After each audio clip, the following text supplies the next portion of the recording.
네, 여러분 안녕하세요. 갓지은 말씀 한 끼 큐티 나눔 시간입니다. 오늘 말씀은 요한복음 7장 53절에서 8장 20절까지 말씀이고요. 오늘 말씀은 굉장히 유명한 말씀이죠. 그래서 예수님을 믿지 않는 사람들에게도 회자가 되는 말씀입니다. 음행하던 중에 현장에서 잡힌 여인의 이야기가 기록되어 있습니다.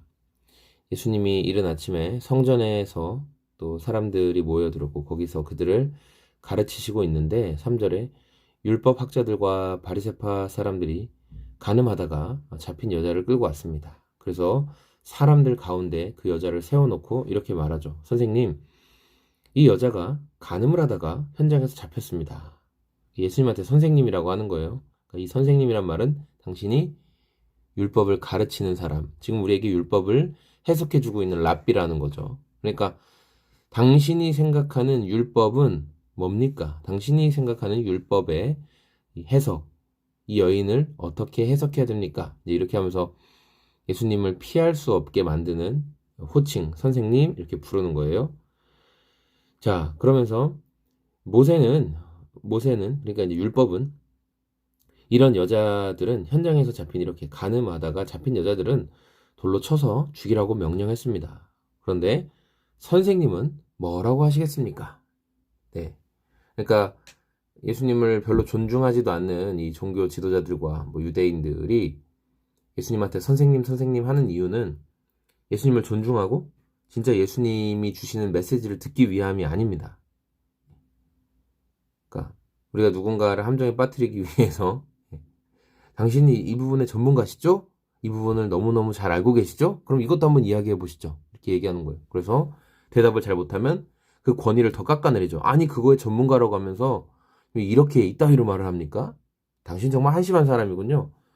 그러니까 더 모르는 사람이라고 말할 때보다 더 내가 뭔가를 안다라고 말할 때, 나에게 어떤 직분이, 호칭이 주어졌을 때, 계급이 주어졌을 때 더 큰 타격을 입게 되는 거예요. 그러니까 예수님께서 이들의 속셈을 아시죠? 성경은 그들의 속셈을 뭐라고 이야기하냐면 예수를 시험하여 고발할 구실을 찾으려는 속셈이었다. 이렇게 얘기합니다. 근데 예수님께서 그들이 막 난리를 치고 이 여자를 어떻게 해야 됩니까? 빨리 좀 얘기해보세요. 막 하는데 앉아서 바닥에 뭘 계속 적고 계신 거예요. 그래서 이 사람들이 한 번 더 다그치죠. 빨리 빨리 얘기를 해라. 그러니까 예수님이 몸을 일으켜서 말씀하시기를 너희 가운데 죄가 없는 사람이 먼저 이 여자에게 돌을 던져라. 이렇게 말씀하시고 계속 이어서 글씨를 쓰십니다. 하여튼 뭔가를 쓰세요. 그림을 그리셨든지 글자를 적으셨든지. 이 말씀이 워낙 유명하고 워낙 또 감동이 있고 또 삶에 대한 통찰을 주는 말씀이기 때문에 많은 데서 인용을 합니다. 그러면서 저 얼마 전에 굉장히 어이없는 글도 봤는데 그냥 아무 때나 이 말씀을 갖다 붙이는 거예요. 죄 없는 사람이 돌로 쳐라. 예.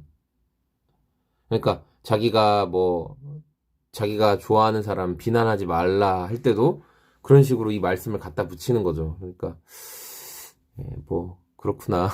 하나님 말씀을 이렇게도 쓸 수 있구나. 이단들도 그렇게 마음대로 말씀 해석하는데 그래 니들도 니들 원하는 대로 말씀 갖다 쓰겠지. 그런 생각을 문득 해봤습니다. 이거는 오늘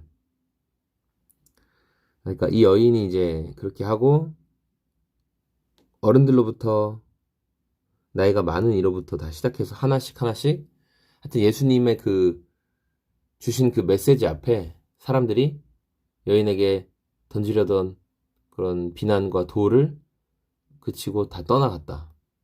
그래서 예수님이 이제 물어보시죠. 너를 정죄하던 사람들이 다 어디 갔냐? 한 사람도 없냐? 그 여자가 네, 한 사람도 없습니다. 대답하고 예수님께서 나도 너를 정죄하지 않는다. 이제 가서 다시는 죄를 짓지 말아라. 이렇게 말씀하셨죠. 네. 이게 굉장히 감동적인 거죠.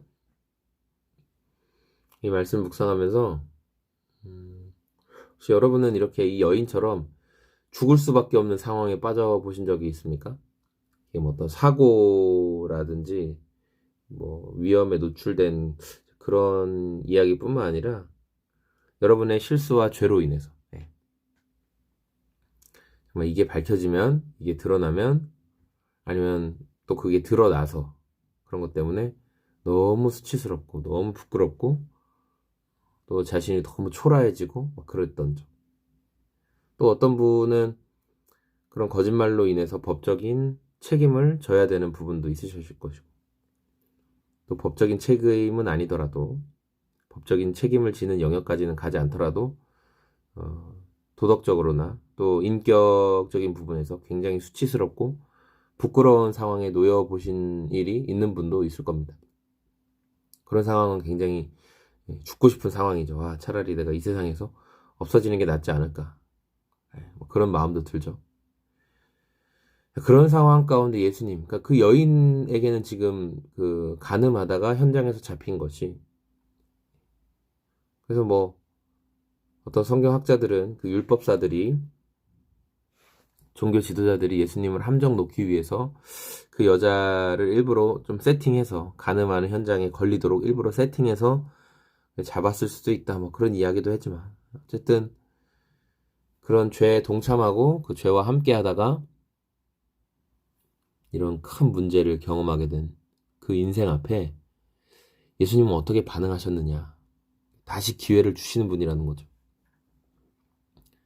여인이 예수님을 만나지 않았으면 아마 죽었겠죠. 죽음을 당했을 거예요. 예수님이 여인의 삶과 죽음의 현장 앞에 예수님이 막아서시고, 예수님이 여인에게 날라오는 비난과 정죄와 죽음의 돌을 예수님이 막아주신 거죠. 예수님이 막아주신 겁니다. 예수님이 우리 삶에도 이렇게 수치스럽고 부끄럽고 때로 죽음의 그림자가 너무나 가까이 오는 그 순간에도 우리 예수님이 그 수치와 죽음의 문제들을 가로막고 서주십니다. 예수님은 그런 분이시죠. 이 여인은 굉장한 은혜를 받았죠. 굉장한 은혜를 받았고 예수님의 사랑의 손길을 경험하게 되었습니다. 오늘 저와 여러분의 삶에서도 예수님이 주시는 그런 놀라운 은혜들이 있습니다. 있기 때문에 지금 이 자리까지 우리가 나오고 있는 거고 살아갈 수 있는 것입니다. 그 은혜의 손길을 좀 기억하면서 예수님이 나도 너를 정죄하지 않는다. 그래서 다시 기회를 주시잖아요. 이제부터 다시 죄를 짓지 말아라. 주님은 항상 다시 기회를 주시는 분이십니다. 다시 기회를 주시는 예수님, 오늘 저와 여러분의 삶에 실망의 자리, 실패의 자리, 나는 왜 이럴까?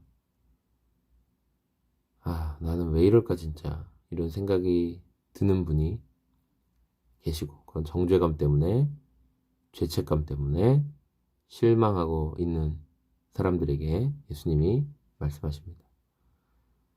나도 너를 정죄하지 않는다. 가서 이제부터 다시는 죄를 짓지 마라. 나는 너를 정죄하지 않을게. 오직 나만이 정죄를 할 수 있는데 그런 내가 너를 정죄하지 않을 테니까. 사람들이 너에게 하는 정죄 앞에 좌절하지 마라. 그리고 다시 살아가라. 내가 너와 함께 주겠다. 내가 너에게 다시 기회를 주겠다. 내가 너를 기대하고 있다.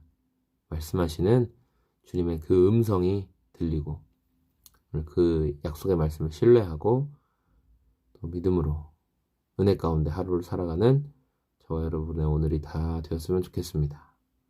감사합니다. 오늘도 주님과 기쁜 동행하는 하루 보내시기를 소망합니다. 고맙습니다. 안녕히 계세요.